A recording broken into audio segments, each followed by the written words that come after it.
aziz kardeşler, aziz izleyiciler. Aziz kardeşler, bak gördünüz, bak bu qızıl qulaq şişəklər satılır. Hamısı da birinci, ikinci qarnar. Bak bunlar hamısı toğludur hələ. Bak bu qaralar birinci qarnar. Hamısı yelinləşmiş heyvanlardır.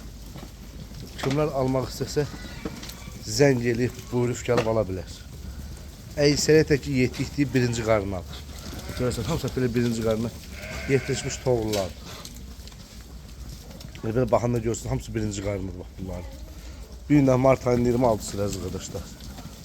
26'sı martdır. Kim almaq istəsə buyurub gəlib bax bu qızıl qulaq, qara qulaq şişəkləri ala bilər. Bax bunlar hamısı bax xam şişəklərdir. Əksəriyyətində də yelini bax belədir. Bax. Çox da belə qızıl yelin toğludur. Birinci qarnı. Görürsünüz başlarına. Bax. Hamısı birinci yerdir bax bunlar. Kim almaq istəsə zəng eləyib buyurub gəlib ala bilər. Allah alan qardaşlarımıza xeyir versin. Görürsünüz dağ heyvanıdır da, yəni hər il yaylaqda olmuş heyvandır. Prosta yerində zəifliyinə görə satılır. Bax belə toğullarımız içində çoxdur. Birinciyə doğası. Bax bunların hamısı toğludur.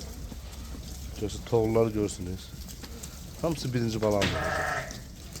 Bunlar.